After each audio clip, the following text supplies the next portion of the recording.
예, 됐습니까? 예, 기도하겠습니다.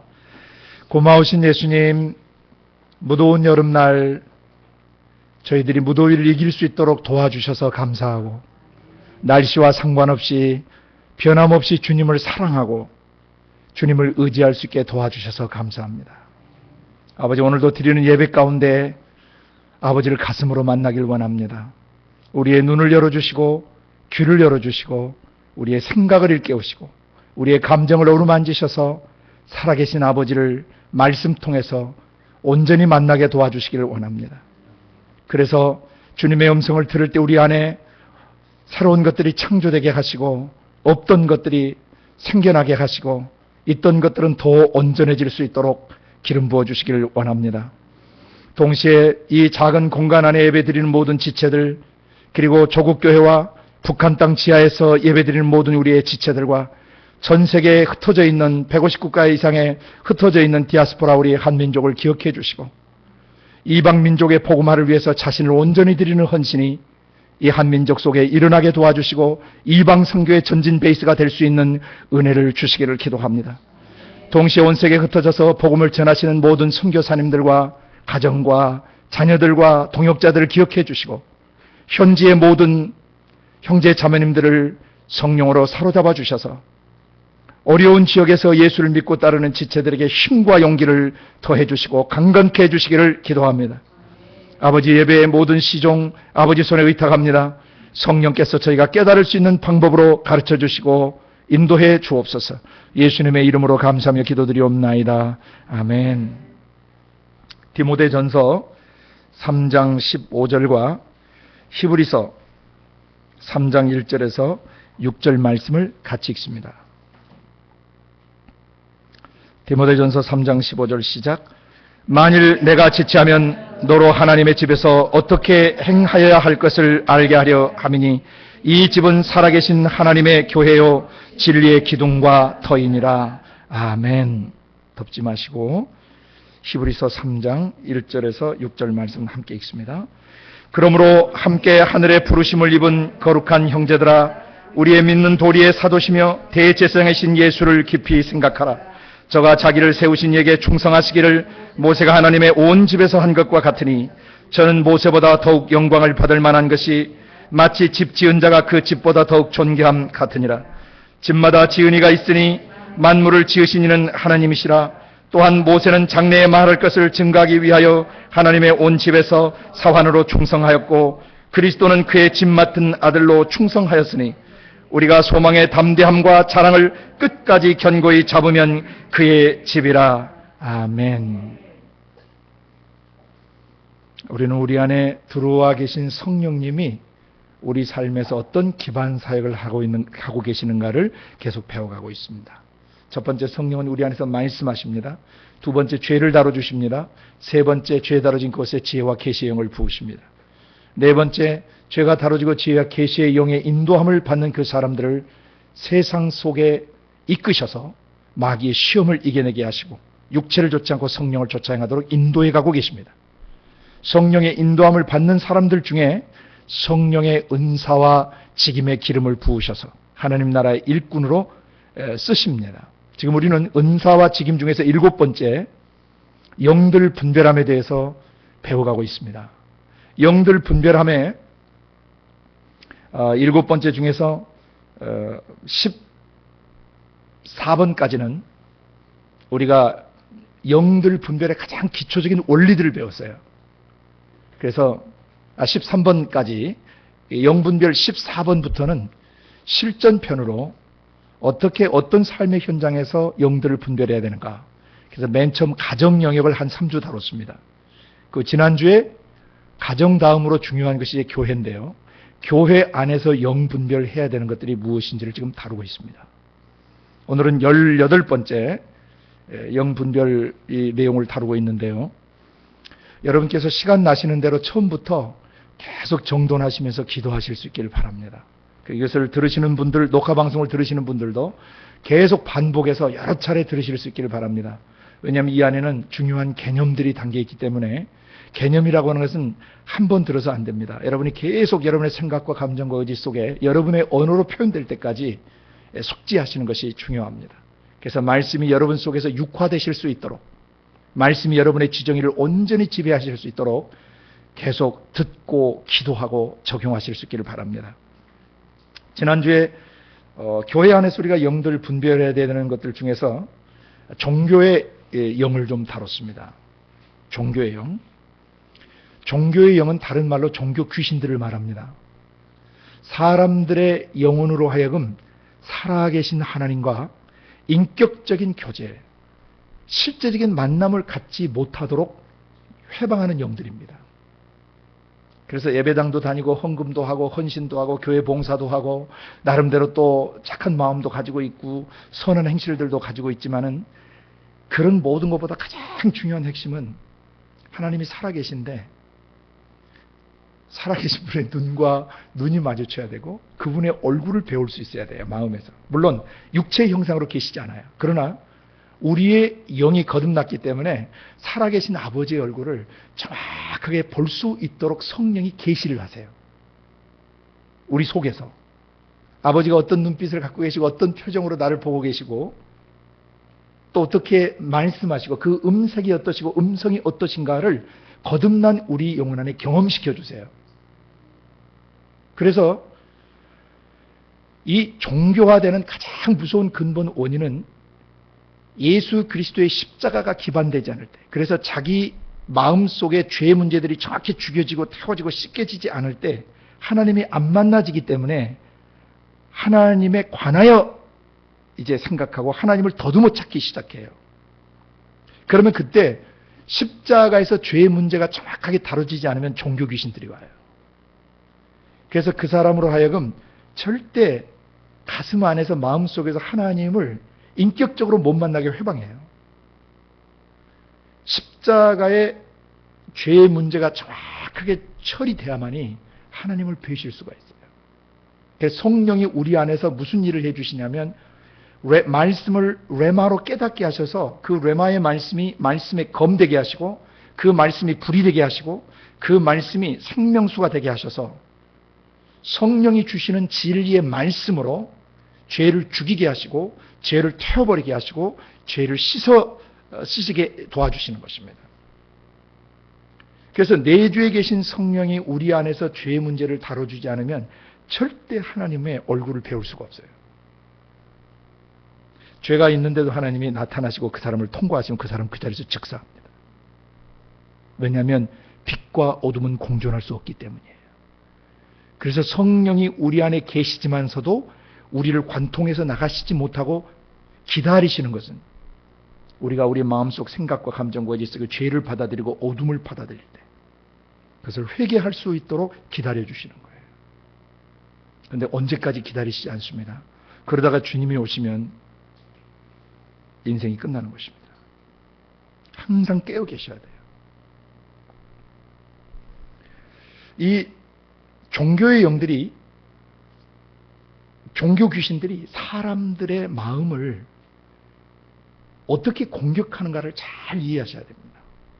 항상 악한 영들은, 더러운 영들은 마음속에, 거듭난 마음속에 죄의 잔재가 있거나 믿음이 없을 때, 그리고 불순종할 때 바로 와서 뱀이 물듯이 그 사람의 지성과 감성과 의지를 물어버려요. 뱀에게 물린 특징은 독이 순간에 몸에 퍼지면서 영적 감각이 상실돼 버립니다. 하나는 절대 안 느껴져요. 그건 이미 여러분 물리신 거예요. 뱀들에게 물리신 거예요. 그러니까 뱀에 물릴 때 어떻게 하면 살았죠? 노뱀을 매단 십자가를 보면 살았죠. 그때 여러분 안에 퍼진 영적인 독기운들이 여러분의 지성과 감성과 의지를 어리어리하게 하고 멍하게 하고 그리고 혼란스럽게 만들 때 바로 십자가를 쳐다보셔야 돼요. 그 십자가가 어디에 세팅되어 있냐면 여러분 마음의 언덕 갈보리에 세팅되어 있는 것입니다. 그래서 즉시 그 죄를 잡아가시고 주님, 바로 내 마음속에 피어오른 이런 불안, 초조, 긴장, 음란과 더러움들, 이것이 십자가에 처형됐습니다라고 선포하는 순간 귀신들의 그 여러분에게 집어넣었던 독소들은 해독이 돼버려요. 성령께서 바로 여러분의 지정의를 해독시켜버려요. 그러니까 순간에 독기운이 퍼졌다가 순간에 여러분이 자유케 될 수 있는 것입니다. 아멘. 그런데 지난주에 이어서 이제 교회 안에 우리가 영 분별을 할 때 어떤 영역에서 영 분별을 해야 되는가를 오늘 깊이 좀 살펴보려고 합니다. 크게 몇 가지 영역을 볼 건데요. 교회라는 것이 무엇인가를 혼란스럽게 만들어요, 이 종교 귀신들이. 교회가 뭐냐? 교회는 예배당이 아닌 거 아시죠? 교회는 건물이 아닙니다. 오늘 우리가 읽었던 이 본문을 좀 이따 이제 나누겠지만 교회가 무엇인가를 헷갈리게 만들어요. 이게 종교 귀신들입니다. 교회 안에 역사하는 영들이에요. 이걸 분별하셔야 돼요. 교회란 무엇인가? 두 번째는 그 교회가 무슨 일을 해야 되는가? 교회가 핵심적으로 해야 될 일이 뭔가? 이걸 아주 복잡하게 만들어서 무슨 돗대기 시장처럼 교회를 이벤트로 그냥 떡칠해버리고 분주하게 만들어버려요. 교회가 뭔 일을 해야 되는지 방향성이 없게 만들어버려요. 영 분별을 하셔야 돼요. 교회의 사명입니다. 교회가 무슨 일을 본질적으로 해야 되는가? 그 다음에 같은 맥락에서 교회가 어디를 향해 가고 있는가? 교회의 목표가 뭔가? 왜 교회가 존재하는가? 왜 우리가 교회 멤버로서 우리 그리스도의 몸의 지체로서 우리 각 그리스도인들이 교회 공동체를 이루고 우리가 어디를 향해 지금 가고 있는가? 목표가 무엇인가? 방향성이 무엇인가? 이런 영역들을 오늘 좀 살펴보려고 합니다. 여러분이 먼저 읽으셨던 디모데전서 3장 15절 내용은 굉장히 중요한 정의를 내려주고 있는 구절이에요. 사도들이 가르친 겁니다. 성령께서 사도들을 통해서 가르치신 내용입니다. 만일 디모데전서 3장 15절 만일 내가 지체하면 너로 하나님의 집에서 어떻게 행하여야 할 것을 알게 하려 함이니. 하나님의 집이라는 것이 나옵니다. 하나님의 집. 교회가 뭐냐? 하나님의 집인데요. 이 집은 뭐라고 되어 있습니까? 살아계신 하나님의 교회다. 그러니까 교회 이꼴 뭐다? 하나님이 사시는 집이에요, 교회가. 집 개념입니다. House of God 배우셨죠? 예루살렘이 뭐냐? 예루살렘은 하나님이 거하시는 집이었다. House of God. 이 집은 살아계신 하나님의 교회를 말하는 것이고 진리의 기둥과 터가 어디에 있다는 것입니까? 이 집 교회에 있다는 것입니다. 초대교회를 왜 가정에서 모이게 했는지를 기억하셔야 돼요. 그것은 교회가 가족이기 때문에 가정에서 모이게 하셨던 것입니다. 건물이 없어서 가정에 모이는 게 아닙니다. 장소가 없어서 가정에 모이는 게 아닙니다. 교회는 에덴 동산에서부터 한 가정으로부터 출발합니다. 지난주에 저희가 에베소서를 통해서 교회의 본질을 배웠습니다. 교회는 창세전에 그리스도 안에 모든 신령한 복으로 복받은 존재들이고 하나님의 신적 성품으로 덧입혀진 존재고 거룩하고 흠이 없도록 선택되어진 존재며 예수 그리스도 안에서 하나님의 아들들이 되도록 예정된 존재라 그랬습니다. 그것이 교회예요. 근데 죄로 말미암아 이걸 다 벗어 제꼈어요. 그래서 하나님이 사람이 되어 오셔서 그 죄 문제를 해결해 주심으로 다시 창조의 원형이 회복됐습니다. 아들의 피로 말미암아 구속, 곧 죄의 용서를 통해서 온전하게 회복시켜 주시고 이것을 믿을 때 성령이 그렇다라고 인쳐 주시고 보증해 주시는 것입니다. 이것이 교회예요. 근데 그 교회는 뭐냐면 오늘 디모데전서 3장 15절에서 하나님의 집이라고 얘기하는 것입니다. 신 대신 하나님이 지상에 거하시는 집이 있습니다. 그게 어디입니까? 예수 믿는 여러분과 저의 육체와 마음속입니다. 이 육체 자체를 집 삼아서 계세요, 하나님께서. 근데 이곳에서는 뭐가 놓여져 있냐면 진리의 기둥 그리고 파운데이션, 터가 교회 안에 있다는 것입니다. 그래서 교회가 본질을 회복받지 못하면 그 교회와 함께 살고 있는 사회 재반 영역들이 다 무너지는 것입니다. 진리는 교회를 통해서 증거되어집니다. 하나님의 각종 지혜는 에베소 3장 10절에 말씀하신 대로 교회를 통해서 하늘로부터 하나님이 각종 지혜를 주셔서 이 세상에 있는 정사와 권세들에게 알게 하시는 것입니다. 교회는 하나님의 집입니다. 그 다음에 읽으셨던 히브리서 3장 1절에서부터 6절 말씀을 보시면 함께 하늘의 부르심을 입은 거룩한 형제들아 우리의 믿는 도리의 사도시며 대제사장이신 예수를 깊이 생각을 하는데 믿는 도리를 좀 고쳐놓으세요. 번역을 믿는 도리가 아니고 동일하게 고백하는으로 고쳐놓으세요. 호몰로기아 그래서 동일하게 고백하는 우리 모두가 똑같이 동일하게 고백하는 사도 그분이 누구시죠? 예수님이죠. 예수님이 아버지께로 보냄받은 사도신 걸 우리가 동일하게 고백합니까? 그 뜻이에요. 우리가 다 누구나 다 예수님이 하늘 아버지로부터 보냄받으신 하나님 자신이시며 하나님 자신의 말씀이시라는 것을 우리가 동일하게 고백하고 그분은 사도시며 또 무엇이요? 대제사장이시다. 우리의 죄 문제를 해결해 주시는 분이시다. 그래서 예수 그리스도를 생각할 때는 사도시며 대제사장의 것을 깊이 생각하라는 겁니다. 그러면서 어떤 말씀을 전개하냐면 2절에 저가 자기를 세우신 이게 충성하기를 모세가 하나님의 온 집에서 한 것과 같으니 모세가 하나님의 온 집에서 뭐 했던 것 같아요? 충성한 것과 같다. 그러면 모세가 이끄는 구약의 광야 공동체는 교회였습니까? 이 집은 살아계신 하나님의 교회라 그랬잖아요. 하나님의 온 집, 구약 광야 공동체는 실제 교회였습니다. 이것은 사도행전 7장 38절에 스데반 집사님을 통해서 다시 증거하시는 것입니다. 저희가 광야 교회에 있을 때라고 정확하게 에클레시아라는 단어를 썼어요.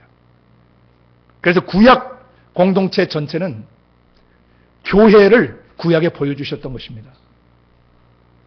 교회가 신약에 생겨난 거 아닙니다. 이스라엘 민족이나 이스라엘 나라 또 예루살렘 성전 유대라는 지역 이 지역은 한마디로 믿는 자가 어떠해야 되는 것을 보여주었던 것입니다. 믿는 자. 그러나 한 민족이 필요했고 한 지역이 필요했고 한 성전 건물이 필요했었던 것입니다. 그러나 실체 대신 예수님이 오셨을 때에는 그것은 다 그림자들이고 성취됐기 때문에 그것은 더 이상 의미가 없는 것이에요. 이제는 이스라엘이 누구냐면 전 세계 예수 믿는 사람들이 이스라엘인 것이에요. 누가 성전이냐면 예수 그리스도를 마음으로 믿는 사람들이 성전인 것입니다. 그들이 하나님의 택하신 족속들이에요. 아멘. 네. 그래서 여기서 모세가 하나님의 온 집에서 충성했다라고 되어 있고 3절에 저는 모세보다 더욱 영광을 받을 만한 것이 마치 집 지은 자가 그 집보다 더욱 존귀함 같으니라. 그러니까 예수님은 누구로 여기서 비유되시는 겁니까? 그렇죠. 집 지으시는 분이시죠. 그분이 사도세요. 사도는 집을 지으시는 분이에요. 영혼의 집을 지으시는 분이에요. 모세는 선지자로서 그 집을 관리하는 사람입니다.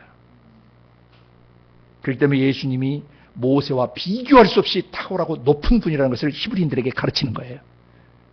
왜냐하면 그들은 그 당시에 모세를 예수님보다 더 높게 봤거든요.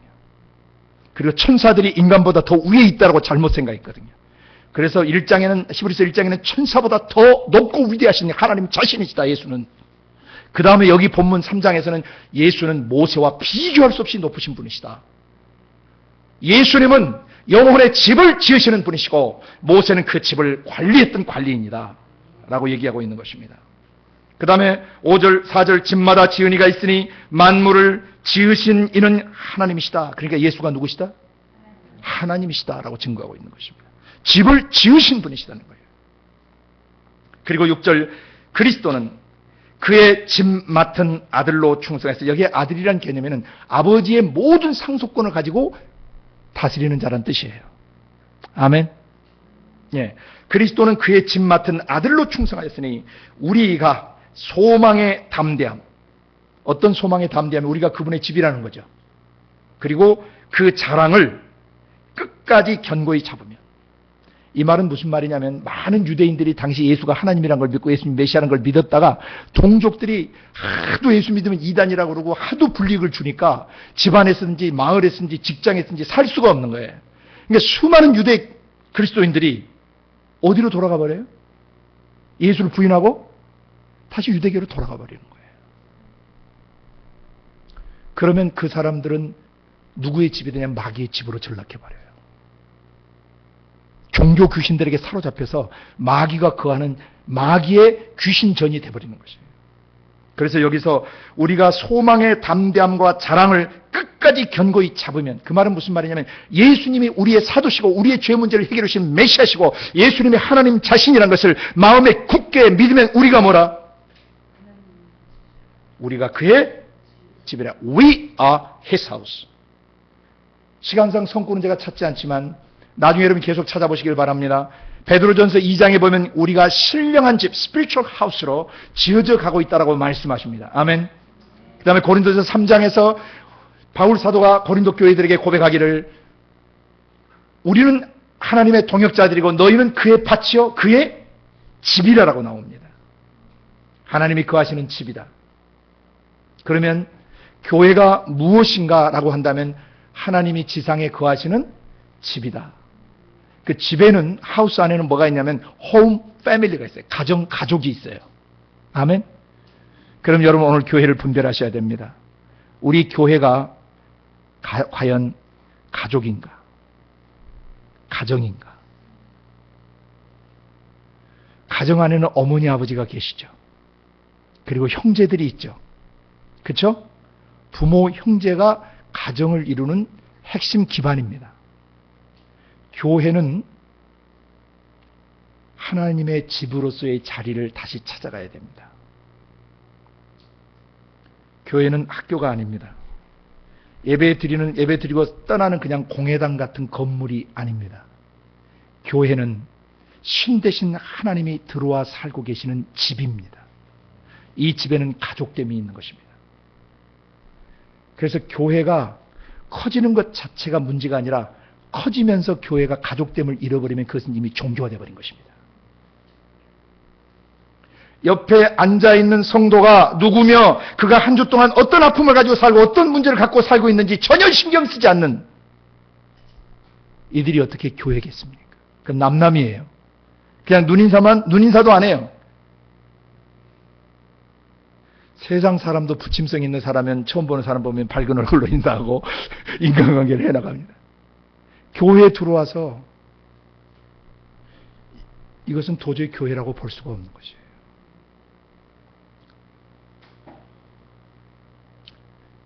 제가 옛날 10년 전, 20년 전 선교지에서 계속 살아가고 있을 때 제가 속한 선교단체 회의가 유럽에 있어서 각 나라 내셔널 리더들이 모이는 그 모임에 저를 초청해 주셨어요. 왜냐하면 제가 개척하러 선교지에 들어왔기 때문에 뭐 리더가 있을 수가 없잖아요. 제가 개척하고 들어왔으니까.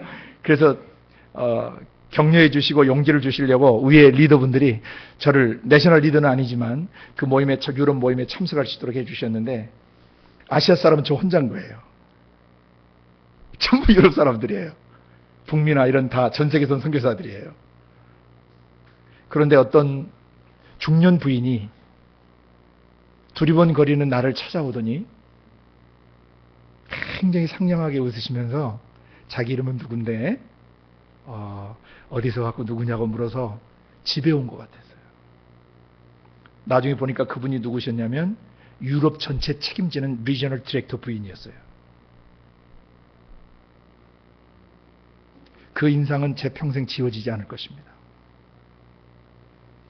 낯선 형제와 자매가 오거나 자기가 잘 알지 못한 사람이 있을 때 찾아가서 밝게 웃으면서 웰컴 해주는 거죠. 자기 이름이 누구고 자기는 누군데, 자기 뭐 직위나 직책은 밝히지 않고 그냥 자기는 누구 자매인데 환영한다고 어서 오시라. 그래서 제가 이만중을 여기서 갔다 오르니까 나를 안내해 주셨어요. 거기 다 지도자들이기 때문에 누가 안내할 뭐 이유가 없죠. 저만 처음 들어가는 거예요. 저만. 그 다 지도자들이니까, 유럽 그 각 나라 지도자들이니까 저만 들어가는 거예요. 그리고 그 섬기던 선교단체 안에서 제가 가족됨을 참 많이 배웠어요. 그 공동체 안에서. 집에 손님이 오거나 밖에 나갔다 오면 예쁜 카드와 메모지에 메모를 해서 항상 사람을 맞이합니다. 제가 강의를 하러 가면 강의실 안에 항상 다가와 과일과 함께 항상 예쁜 메모지에 글이 적혀서 아주 마음을 집에 온 것처럼 따뜻하게 만들어줘요. 모든 교회가 그것을 배워가야 됩니다. 그것을 우리는 영어로 hospitality라고 해요. 섬김. 손님을 대접하는 것이죠. 교회는 하나님의 가족입니다. 이 가족 안에서 행해야 될 많은 것들이 있어요. 함께 먹고 함께 살고, 형, 언니, 오빠, 누나, 동생 서로 옷들 급할 때 서로 입고 가죠. 뭐 발도 맞으면 신발도 신고 가고, 뭐 가방 같은 거 몰래 가지고 나갔다가 막 혼나기도 하고 막 그 가족됨이에요. 교회는 가족됨을 회복해야 돼요. 거기에 반드시 영적인 아버지가 있어야 되고요, 영적 어머니가 있어야 돼요. Spiritual fathers and mothers. 아비의 마음을 가진 아버지와 어미의 마음을 가진 어머니가 없으면 절대 공동체, 교회 공동체가 가족이 될 수가 없어요. 잘못하면 하숙 집단이 돼요. 하숙집. 밥만 먹고 일보러 나가는. 아니면 특수 목적을 위해서 같이 모인 종교 집단. 공동체는 유기적 관계입니다. 우리는 교회를 어떤 면에서 잘못 배웠어요. 서구의 교회들이 우리 교회에 들어올 때 예배당 건물과 긴 장의자와 이를 갖다 놓고 학교처럼 와서 배우고, 네, 가족됨을 잃어버렸던 것이다. 서구 사회가 개인 중심의 사회고, 그리고 개인의 프라이버시를 굉장히 존중하는 사회이기 때문에 아시아 사람들이 갖고 있는 공동체성들이 약했어요. 아시아 사람들은 공동체성이 외적으로 살아있지만 집단성을 갖고 있기 때문에 치유돼야 돼요. 혈연 집단, 학연 집단, 뭐 같은 동네 사람, 뭐 같은 학교, 굉장히 아주 끈끈하게 똘똘 뭉치는 그런 성향들이 있죠. 이것은 집단이에요. 공동체는 뭐냐면은 함께 하지만 서로 연결돼서 서로 순환작용을 하는 거예요. 유기체적 공동체는 몸 전체가 서로 협력하잖아요. 손이 절대 독불로 살지 않죠. 어느 소설에 그 재밌는 얘기가 있는 게 있어요. 이 손하고 발이 어느 날 화가 났어요. 발품 팔고 손으로 가서 열심히 일해주니까 입이란 놈이 앉아서 씻기만 하고 너무너무 얄미운 거예요. 그래서 데모를 일으켰어요. 야, 저 자식 저거 이제부터 그 입에다 쳐넣지 말자. 맨날 우리가 발품 팔고 수고해서 다 줬더니 앉아서 그냥 씻기만 하고 혼자 맛은 다 보고. 그래서 손하고 발이 데모를 일으켜가지고 그렇게 하자. 그래서 그날 아침부터 일절 손이 꿈쩍을 하지 않고 발도 꿈쩍을 하지 않았어요. 그러니까 입이란 놈이 쩝쩝하면서 뭐 물도 마시고 싶고 뭐도 하고 싶은데 손하고 발이 움직이질 않으니까 입이 아무것도 못하는 거예요. 그래서 아침이 지나고 점심때가 되니까 조금 이상한 기운이 돌았어요. 손가락하고 발가락에. 그러더니 오후가 되고 저녁이 되니까 손하고 발이 갑자기 이상해지는 거예요. 그리고 하룻밤이 지났는데 이제 손하고 발이, 야, 이거 왜 그러냐?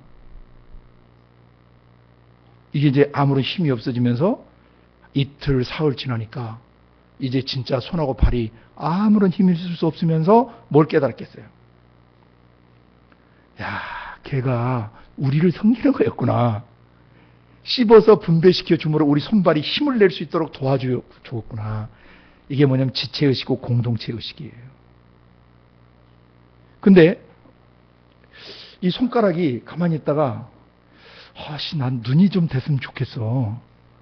아니 맨날 나는 이렇게 긁어모고 뭐 만지고 이렇게 하는 일만 하고 보는 걸 못하니까 난 좀 보는 게 좋겠어. 그러면은 손가락에 다 눈이 와서 달라붙었다고 생각해봐요. 그러니까 코가 나도 그랬어요. 나도 눈 할 거야. 귀도 나도 눈 할 거야. 입도 나도 눈 할 거야. 머리도 나도 눈 할 거야. 그리고 온몸에서 다 눈하고 싶어서 보는 게 너무 좋으니까. 그게 다 온몸이 눈으로 변했다면 그걸 뭐라고 부르죠? 괴물이라고 부릅니다. 교회는 절대 똑같을 수 없습니다. 가족 구성원도 절대 똑같을 수 없습니다. 각자의 독특한 교회의 영역들을 가지고 있는데요. 교회 안에서 제일 무서운 게 핵일화 또는 집단화. 한 사람의 영 안에 있는 그 개별성, 독특성, individuality라고 그러죠. 그 개별성과 uniqueness, 독특성들을 말살하는 것은 공산주의예요. 교회 공동체 안에서 가족됨을 이룰 때 제일 중요하게 어머니, 영적 아비와 어미들이 신경을 써야 되는 게 한 사람 한 사람의 영혼을 굉장히 깊이 살펴야 됩니다. 우리가 아이를 키울 때 아이들의 언어, 행실들을 엄마가 주목해서 교정하고 온전한 사람 만들어주듯이 그거 이상으로 영적으로 신경을 써야 돼요. 한 사람 한 사람이 이 세상에 올 때 하나님의 성령으로부터 어떤 사명을 갖고 오고 어떤 하나님의 신적 성품을 갖고 오는가를 영적으로 어려서부터 영적 지도자들이 깊이 간파하고 소위 말하는 그들에게 나타난 은사들, 그들에게 어떤 하나님의 형상과 모양이 선물되어져 있고 새겨져 있는가를 발견해서 그것을 잘하도록 도와줘야 되는 것입니다. 그래서 한 사람 한 사람의 영혼을 예수의 형상으로 빚어가려면 철저하게 지난주에 말씀드렸던 십자가의 죄의 문제를 먼저 다뤄줘야 되고 죄의 문제가 다뤄진 것에 성령 안에서 그가 자라가야 돼요. 성령과 말씀 안에서. 근데 만약에 십자가와 성령이 한 사람 안에 정확하게 기반되어 있지 않으면 인본주의적으로 사람을 가르치게 돼요. 무서운 것입니다. 그러면 교회는 종교 집단으로 전락하기 시작해요. 자기 교회만 똘똘 뭉치는 종교 집단이 되어버려요. 손은 절대 입과 분리되어 있지 않습니다. 한국 교회는 절대 세계 교회와 분리되어 있을 수 없습니다. 전 세계 교회는 하나입니다. 형태상으로는 카톨릭이다, 성공회다, 또는 개신교회 무슨 교단이고 무슨 교단이고 수없이 나뉘어 있을지라도 하나님에게는 그게 없어요. 누가 옳고 틀리냐의 개념이 아니라 하나님은 사람이라고 생긴 사람이 하나님을 믿는데 그 사람의 영혼이 아버지 하나님하고 가족관계로 살아가고 있는가를 중요시 여기시는 겁니다. 그가 가톨릭이냐 성공회냐 개신교의 어떤 교단 교파냐 그거 중요하지 않습니다. 그 사람이 그 영혼 안에서 살아계신 아버지의 영과 인격적 만남을 가지고 가족됨의 삶을 살아가고 있는가를 주목해서 보시는 거예요. 교회는 어떤 형태여도 상관없습니다. 건물이 있어도 그만, 없어도 그만입니다. 사람이 모이면 모일 장소가 있어야 되니까 할소시 예배당을 준비를 해야 되는 것입니다. 교회는 예배당 건물이 아닙니다. 육체와 마음 속에 하나님을 모시고 있는 사람이 교회입니다. 그 교회는 절대 혼자나 두세 명으로 존속할 수 없습니다. 많은 사람들이 두세 사람이 모인 것은 나도 그들과 함께 있기 때문에 두세 사람이 모이면 교회라고 하는데 그것은 본문의 문맥을 아주 잘못 해석한 것이에요.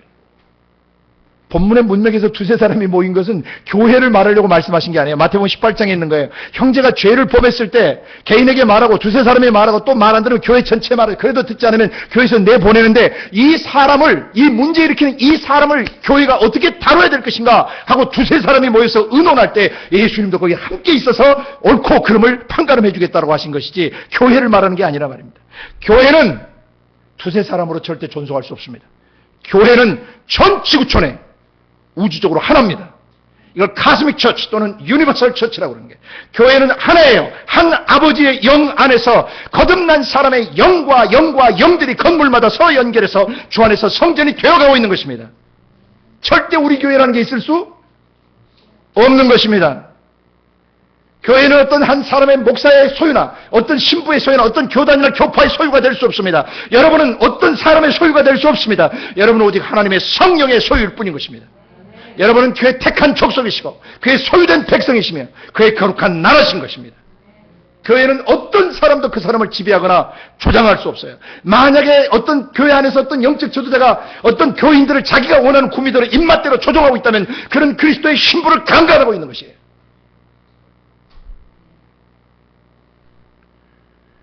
교회 그리스도인은 어떤 목자의 전유물이 될 수 없고 어떤 목자의 지배를 받으며 조종을 당할 수 없어요. 교회의 머리는 그리스도시고 그리스도의 영이 우리 속에서 교회를 움직여 가시는 것입니다.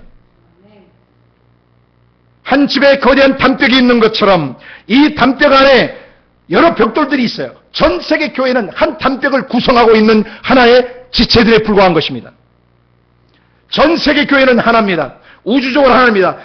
창세 때부터 예수님 재림하는 그 순간까지 예수 그리스도를 주로 고백하고 예수 그리스도의 십자가를 가슴에 믿고 성령의 인도를 받는 모든 사람들은 교회예요. 교회는 지상에 존재하는 교회와 이미 천상에 올라가는 교회 두 개로 구분됩니다. 지상에 있는 교회는 처치 밀리터치, 전투하는 교회예요. 세상의 죄와 죽음과 질병과 싸우는 전투하는 교회고, 이미 육신을 벗고 셋째 하늘에 낙원에 올라가 있는 교회는 승리한 교회입니다. 처치 트라이엄펀트, 이미 승리한 교회예요. 그 승리한 교회는 우리를 위해서 중보하고 우리를 위해서 우리를 기다리고 있는 것입니다.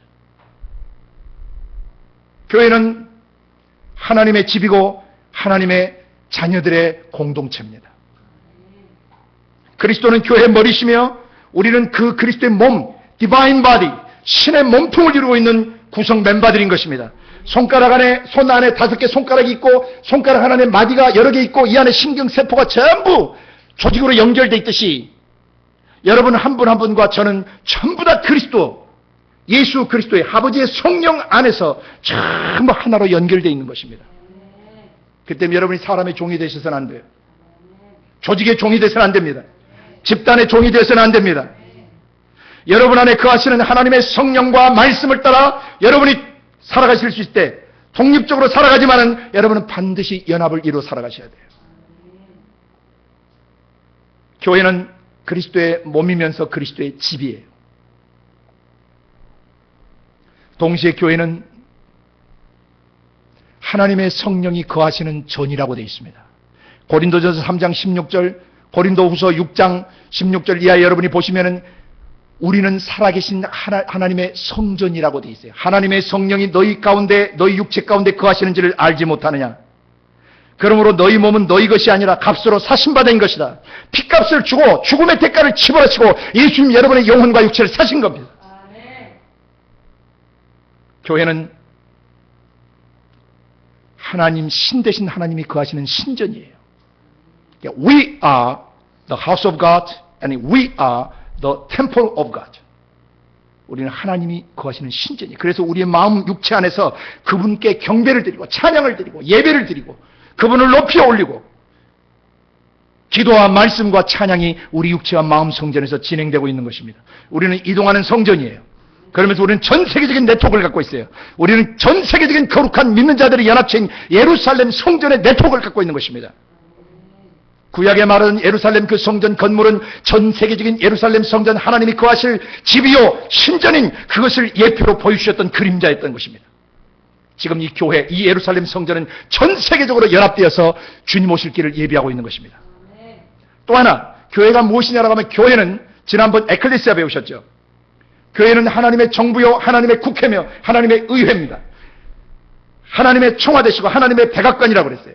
교회된 여러분과 저의 육체와 마음 속에 여호와의 보좌가 세팅되어 있는 것입니다. 그래서 하나님이 세계를 다스릴 때 어떻게 다스리시냐?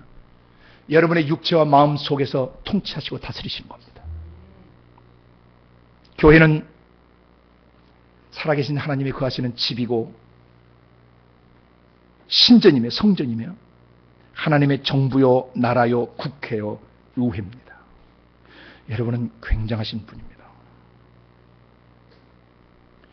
여러분이 이 사실을 믿고 여러분이 거하는 나라와 민족과 도시와 여러분의 가족과 그다음에 여러분의 친구들과 또 여러분이 사는 이 시대와 주님이 재림하실 때까지 다음 세대를 향하여 여러분이 성령과 함께 통치권을 발동하면 하나님의 나라가 여러분을 통해서 진격되는 것입니다. 교회가 가족됨을 회복하고 있는가? 살아계신 하나님을 가슴 속에서 뜨겁게 만나는 천국이 가슴에서 경험되는 참된 예배 공동체인가? 그리고 교회는 통치 공동체인가? 만약 교회가 그렇지 않고 있다면 교회는 종교의 영들에게 잡혀 있는 것입니다. 교회는 귀신들에게 억압이 되어 있고 귀신들의 속임수에 교회는 변질되어 가는 것입니다. 그러나 하나님의 성령은 우리 안에서 그 속임수를 허용하시지 않습니다. 깨어있고 의식 있는 사람들을 통해 하나님의 교회를 교회되게 해가십니다. 우리 작은 공동체에서 이 기도가 시작되어야 합니다. 주님, 전 세계 교회를 교회되게 회복하여 주시옵소서.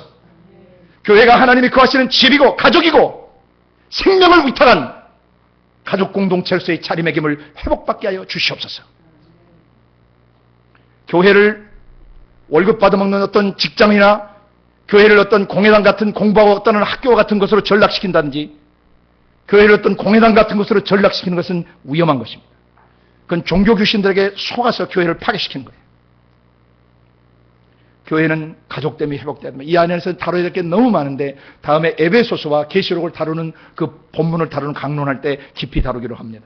지금 교회 안에서 우리가 분별해야 되는 영들, 이것부터 분별하시는데 교회가 가족됨을 이루고 있는가? 교회의 진정한 살아있는 이 예배가 살아있는 성전으로서의 기능을 감당하고 있는가?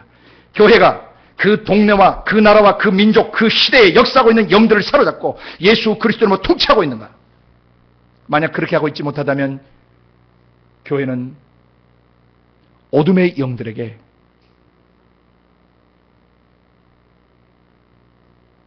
에워싸이는 것입니다. 성경은 분명히 말씀하셨습니다. 내가 이 반석에 내 교회를 세우겠는데 음부의 대문이 결코 이기지 못하겠다라고 말씀하셨습니다. 마귀는 교회를 이길 수 없습니다. 종교 귀신들은 교회를 이길 수 없습니다. 우리가 가족됨을 회복하고 성령 안에서 진리로 예배하는 참된 예배를 회복하고 우리가 성령과 함께 공동 통치하는 그런 위상을 온전히 회복한다면 세상과 마귀는 결단코 어느 시대도 교회를 이길 수가 없습니다. 교회는 세상을 지배하는 것이 아니라 생명을 주어서 세상을 섬기는 것입니다. 그리스도께서 자기 목숨을 주어 병들고 상하고 지친 영혼들을 섬기셨던 것처럼 교회는 세상에 군림하는 존재가 아니라 교회는 세상 속에 들어가서 세상을 살려내는 공동체인 것입니다. 누가복음에서 예수님 사람 바리새인이 물었습니다. 하나님 나라가 언제 임하는가? 어떻게 임하는가 물었습니다. 예수님이 하나님 나라는 볼 수 있게 임하는 것이 아니다. 여기 있다 저기 있다도 못하리니 하나님의 나라는 어디 있다? 너희 마음속에 있다. 하나님의 나라는 천국의 통치는 믿는 자들의 마음속에 있습니다. 그럼 이 천국의 통치가 어떻게 진행되는가를 잘 이해하셔야 됩니다. 하나님 나라가 지상을 어떻게 통치하는가? 하나님 나라의 지상 진격 방식이나 하나님 나라의 지상 통치 방식이나 하나님 나라의 지상 통치 내용들을 이해하고 있어야 교회가 교회 자리를 제대로 지킬 수 있는 것입니다. 교회는 집에서 그리고 성전으로서 그리고 하나님 나라의 정부로서 통치센터로서 그 위상을 회복받아야 되는 것입니다. 여러분이 지금까지 교회 생활을 해왔어요.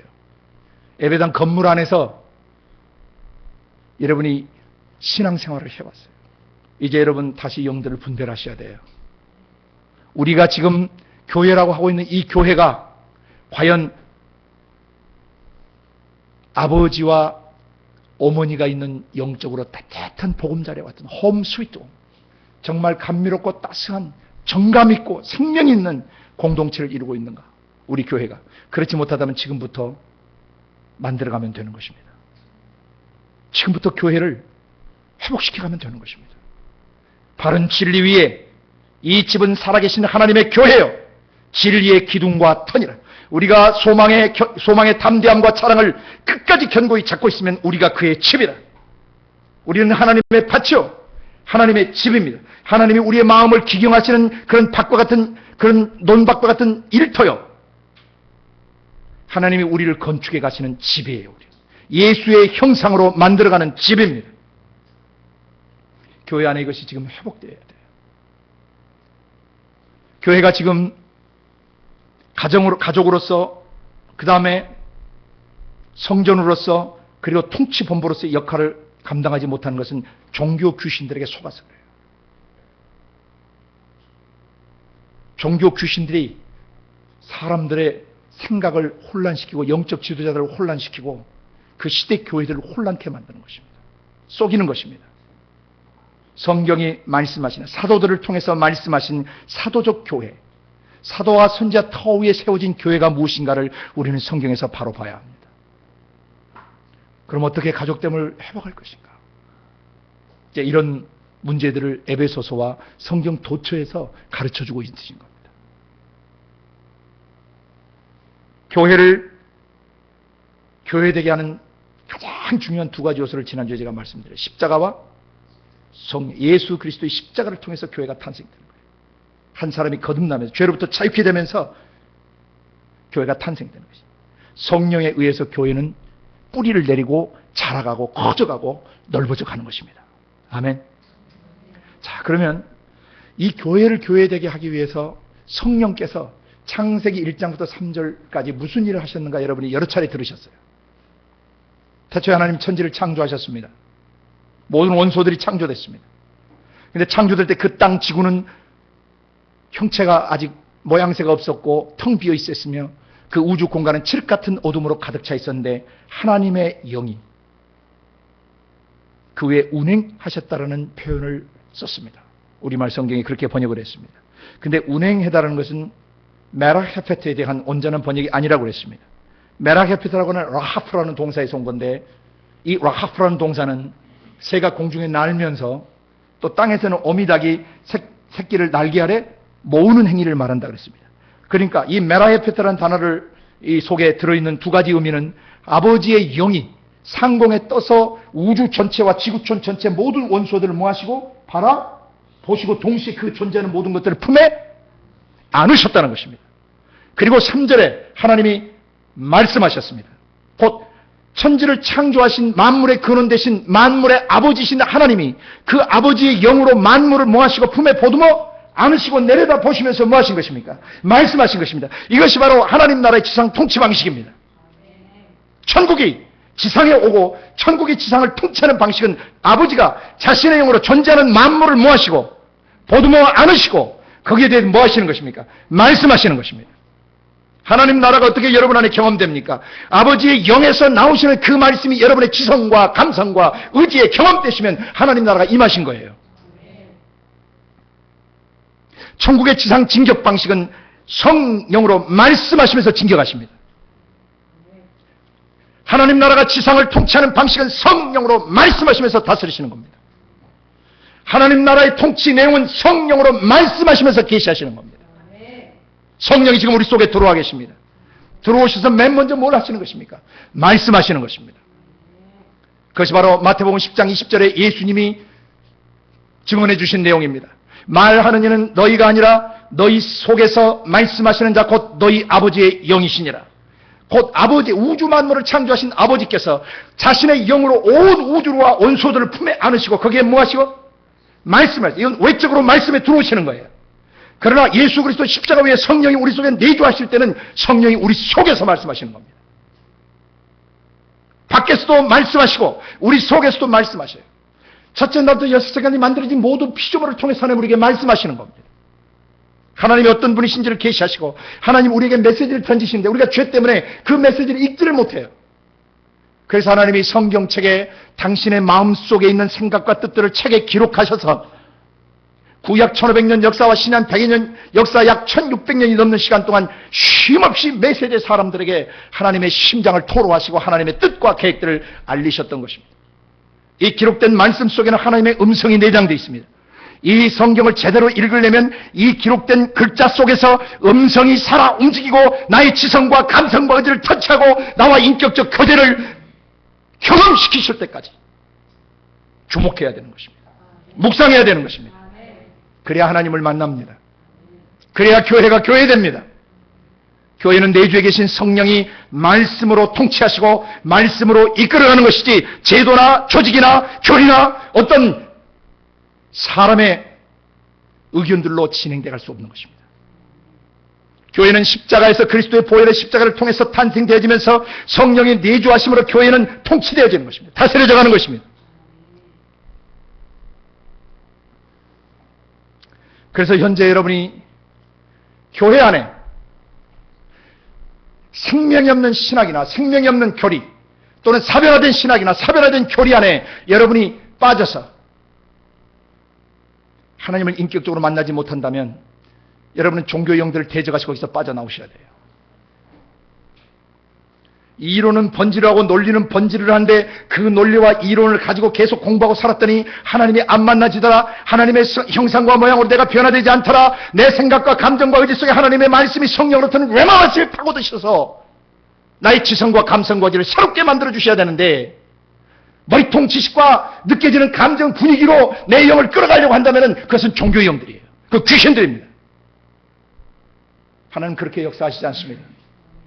하나님 우리 속에서 솟아오르세요. 이 물을 다시 마시는 자마다 다시 목마르니와 내가 주는 물을 마시는 자는 그 속에서 영원히 목마르지 않고 그 속에서 영생하도록 솟아나는 샘물이 되겠다고 하셨어요. 예수님이 주시는 그 말씀, 예수님이 주시는 그 그리스도의 영으로부터 솟아오르시는 말씀이 교회를 교회되게 하는 것입니다.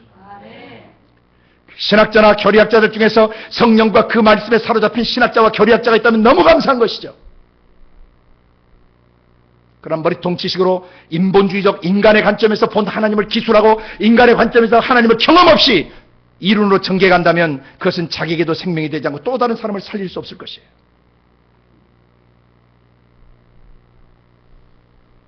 교회는 내주에 계신 성령께서 레마의 말씀을 우리의 마음속 생각, 감정, 의지에 깨닫게 하시고 거기에 배어들시고 스며드시고 성령으로부터는 레마의 말씀이 우리의 지성과 감성과 지를 사로잡을 때 진정한 교회가 되는 것입니다. 교회됨이 회복되어야 돼요.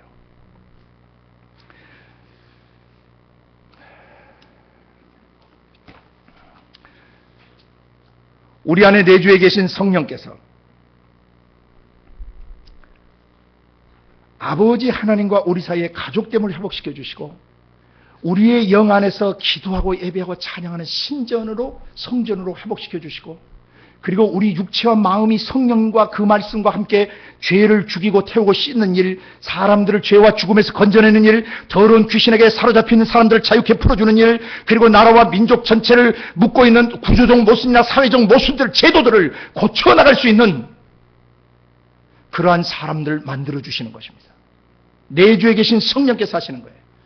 하나님 나라의 지상 통치 방식, 지상 통치 내용, 지상 진경 내용을 바로 이해하셔야 돼요.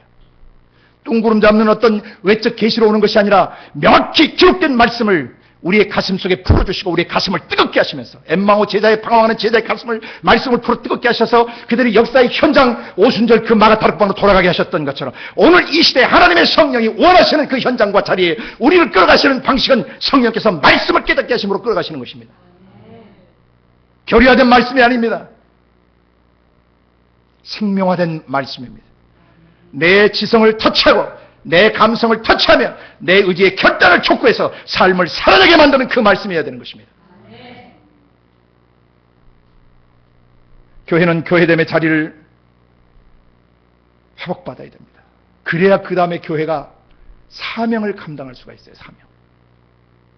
교회가 하나님 아버지와 성령 안에서 가족됨을 깊이 경험해서 따뜻하고 사랑스럽고 정말 기쁘고 정말 아름다움이 머무는 그런 가족, 그런 바른 공동체 안에서 신앙생활을 올바로 해야 돼요.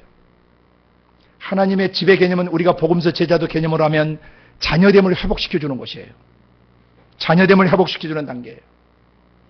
그 다음에 성전, 신전은 뭐냐면 그를 일꾼 만드시는 단계예요. 예배 드릴 줄 알고 기도할 줄 알고 다른 사람의 영혼을 위해서 중보할 줄 알고 하나님의 역사의 짐을 지고 가게 하나님의 뜻을 묻고 하나님의 뜻을 조명받고 계시받아서 그 뜻을 이루기 위해서 예배 드리고 찬양하고 기도하는 그 사람들이 이미 일꾼으로 부름받은 사람들이에요. 그 다음에 교회가 하나님 나라의 정부로서 통치권을 행사할 때 그는 이미 지도자로서 자리에 들어간 것입니다. 사도적 제자도 예수님 복음서 제자도 3단계 기억나시죠? 자녀됨에서 일꾼됨으로, 일꾼됨에서 지도자됨으로. 그것이 바로 교회에서 이루어진다는 것입니다. 교회가 하나님의 집, 성전, 그 다음에 하나님의 나라, 정부, 이것이 바로 자녀됨에서 일꾼됨으로, 일꾼됨에서 지도자됨으로 자라가게 하는 것입니다. 이것이 되어야 교회가 교회다운 사명을 감당할 수 있어요. 교회가 교회다운 사명을 감당하기 위해서 예수님이 사복음서 마지막에 4가지 유언명령을 내렸습니다.